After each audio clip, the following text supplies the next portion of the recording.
இன்னிசை தேனில் உங்களை நீராட்ட ஒவ்வொரு வியாழக்கிழமைகளிலும் கொடைத்தென்றல் பொதிகை சாரலாய்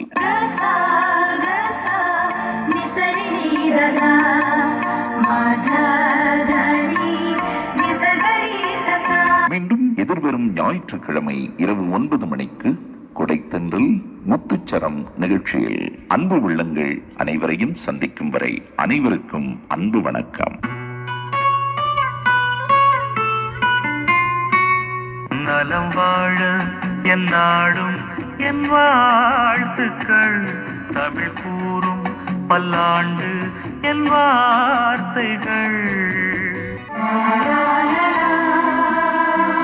கோடை பண்பலை 100.5 இதுவரை கேட்டோம் கொடை தென்றல். வழங்கியவர் எட்டயபுரம் டாக்டர் ஆர் மரிய செல்வம் அவர்கள்.